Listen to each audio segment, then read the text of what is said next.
Good morning everyone. Welcome to TPD online classes. Previous lecture में हमने civics में एक चैप्टर कंप्लीट किया हुआ है, the key elements of democratic governments.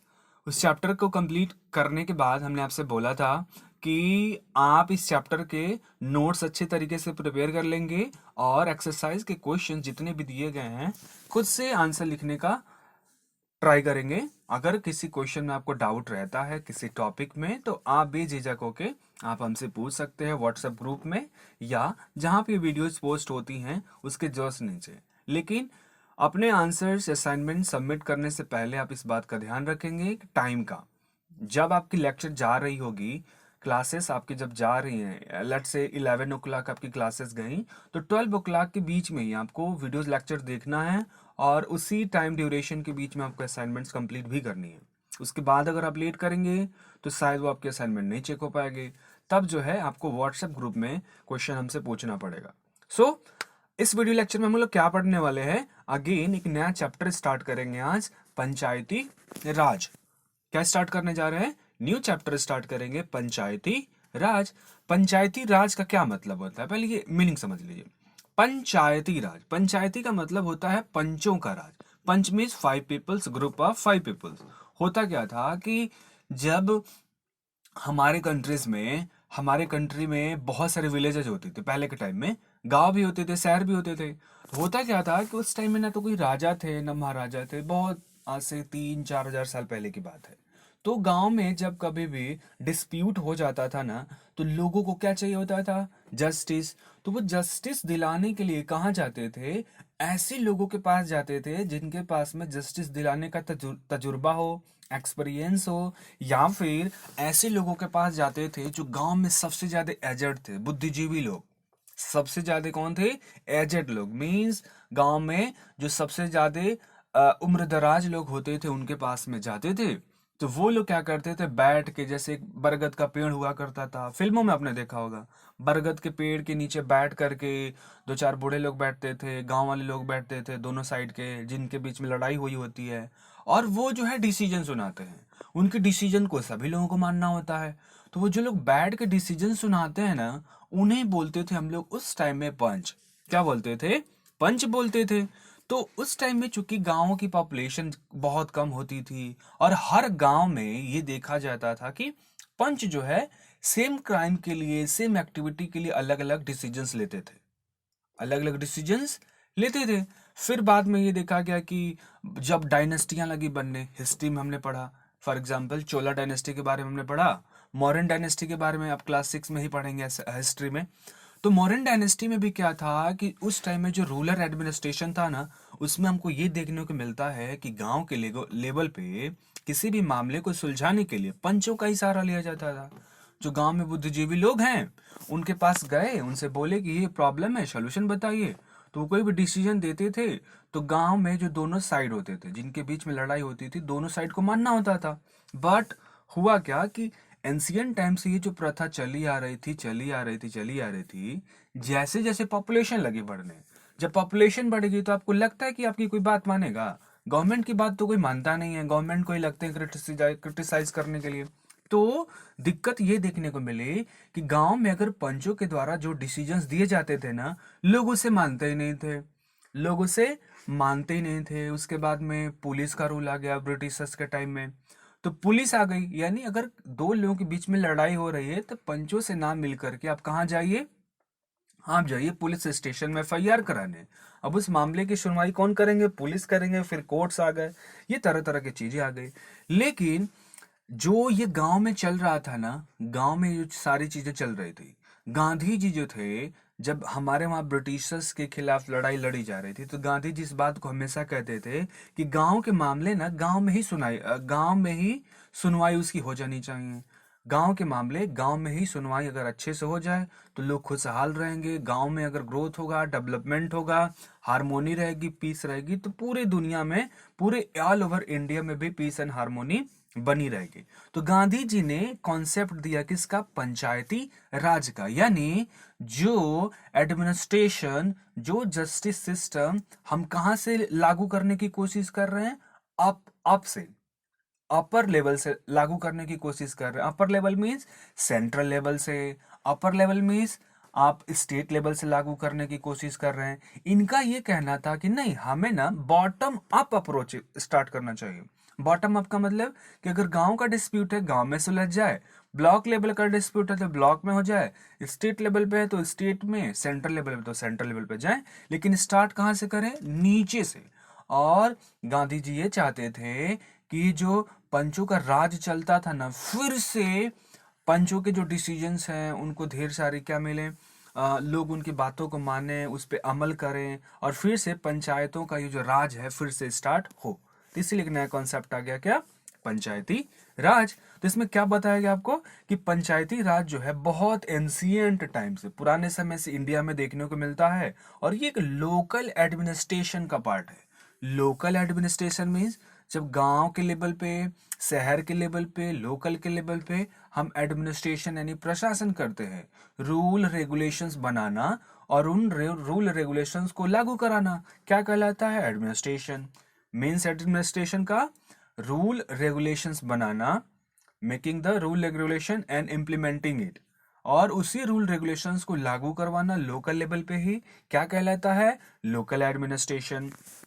तो हमारे वहां पहले से ही वेल एस्टेब्लिश्ड लोकल एडमिनिस्ट्रेशन था।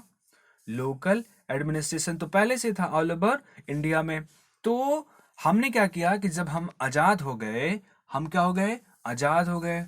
तो गांधी जी के कहने पे इस पंचायती राज को कॉन्स्टिट्यूशन में जगह दी गई। गांधी जी क्या चाहते थे कि पंचायतों का जो सिस्टम था पहले से, उसको फिर से वेल एस्टेब्लिश्ड किया जाए, और एक ऐसा लॉ बनाया जाए, एक ऐसा पंचायती राज बनाया जाए कि पूरे के पूरे ऑल ओवर इंडिया में सिमिलरिटी हो, उसमें सिमिलरिटी हो। लेकिन जब ये गांधी जी ने बात बोला ना, तो उस टाइम में कुछ प्रोविजंस डाले गए थे कॉन्स्टिट्यूशन में, बट गवर्नमेंट ने कुछ ज्यादा स्टेप्स लिए नहीं।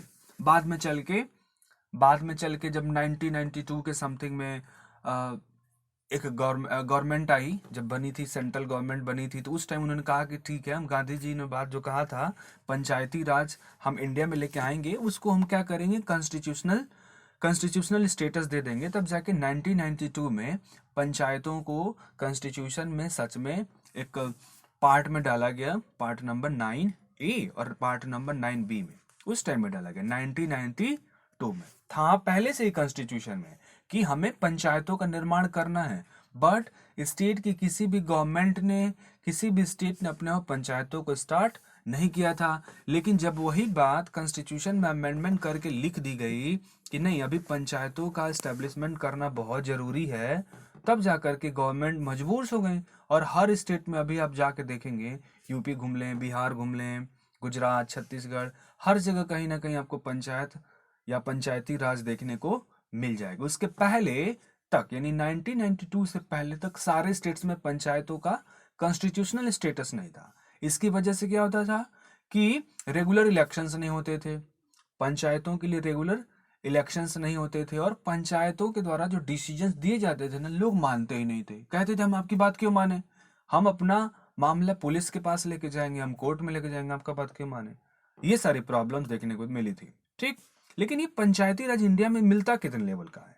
ये पंचायती राज जो इंडिया में है अभी के टाइम में, वो कितने लेवल का है? 3 लेवल का। गांव के लेवल पे बोलते हैं, विलेज लेवल पे बोलते हैं ग्राम सभा। विलेज लेवल पे क्या बोलते हैं? ग्राम सभा। कई सारे विलेज के मिलने से क्या बनता है? ब्लॉक। तो ब्लॉक लेवल पे बोलते हैं पंचायत समिति। अगेन सुनिए, विलेज के लेवल पे क्या बोलते हैं? ग्राम सभा। बहुत सारी विलेज मिल गई तो क्या बना? ब्लॉक बना। ब्लॉक के बनने से पंचायत समिति। और थर्ड लेवल पे कौन सी होती है? डिस्ट्रिक्ट। तो डिस्ट्रिक्ट को क्या बोलते हैं? जिला परिषद। यानी जो पंचायती राज है इसमें कितने लेवल है? 3 लेवल है।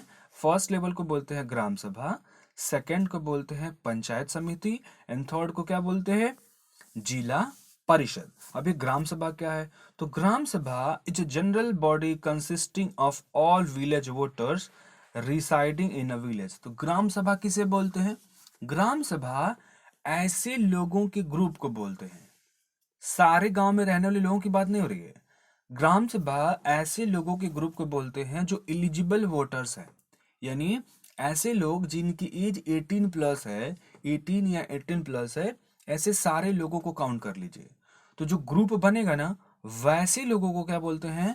ग्राम सभा बोलते हैं। सारे लोगों को नहीं बोलेंगे। अगर किसी गांव में 500 लोग रहते हैं तो उसमें बच्चे भी हैं, बूढ़े लोग भी हैं, लेडीज भी हैं, बहुत सारे लोग हैं, लेकिन उसमें किसको काउंट करना है आपको? जो एलिजिबल वोटर्स हैं, एडल्ट वोटर्स हैं, जिनकी एज 18 या 18 प्लस है, ऐसे लोगों का जो ग्रुप होता है विलेज वोटर्स का, किसी गांव में रहने वाले ऐसे वोटर्स जो विलेज एरिया में रहते हैं, किसी पर्टिकुलर विलेज एरिया में, उनके ग्रुप को क्या बोलते हैं हम लोग?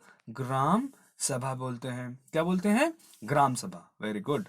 अब ये जो विलेज पंचायत है ना, ये डिवाइडेड होती है किसमें? वार्ड्स में। सपोज करिए गांव बहुत बड़ा है, पंचायत हो गया, उसको छोटे छोटे पार्ट्स में डिवाइड किया जाता है, स्मॉलर एरिया में डिवाइड किया जाता है। इन स्मॉलर एरिया को क्या बोलते हैं? वार्ड्स बोलते हैं। एक वार्ड से एक मेंबर को चुन करके जाना होता है। तो क्यों जाना होता है? क्योंकि हम जो 5 लोगों को बना रहे हैं ना, 5 लोगों को, तो ये भी तो होना चाहिए ना कि उनकी बात आगे चल के लोग उनकी बात को मानने से इनकार ना करें, उसको डिनाई ना करें उस चीजों से। इसलिए रेगुलर टाइम पे इलेक्शंस करवाए जाते हैं कि जो पंच हैं, अब ये वाला सिस्टम नहीं रहेगा, हिरार्की वाली सिस्टम नहीं रहेगी कि जो गांव में सबसे एजेड लोग हैं, जिनकी बहुत ज्यादा एज है, बहुत ज्यादा बुद्धिजीवी लोग हैं, उन्हीं को पंच बनाया जाए। ऐसा बिल्कुल नहीं होगा। अब जो पंच भी होंगे वो किसके द्वारा डिसाइडेड होंगे? लोगों के। वो भी किसके द्वारा डिसाइड होंगे? लोगों के द्वारा डिसाइड होंगे। लोग ही डिसाइड करें। अगर गांव में रूरल एडमिनिस्ट्रेशन स्टैब्लिश करना है तो लोग ही डिसाइड करें मिल करके कि उनके पंच कौन होंगे। पहले क्या सिस्टम था एंशियंट टाइम में? कि गांव में जो सबसे ज्यादा एजेड लोग थे, सबसे ज्यादा जो अमीर लोग थे, सबसे ज्यादा जो प्रभावशाली लोग थे, थोड़े से हट्टे कट्टे वाले लोग, ऐसे लोगों को क्या बनाया जाता था? पंच बना दिया जाता था। पंच बना क्या दिया जाता था? वो खुद बोलते थे हम पंच हैं। लेकिन अभी ऐसा सिस्टम नहीं है। अभी क्या होगा कि हमारे जो पंच होंगे गांव में, उनका प्रॉपर तरीके से इलेक्शन करवाएंगे।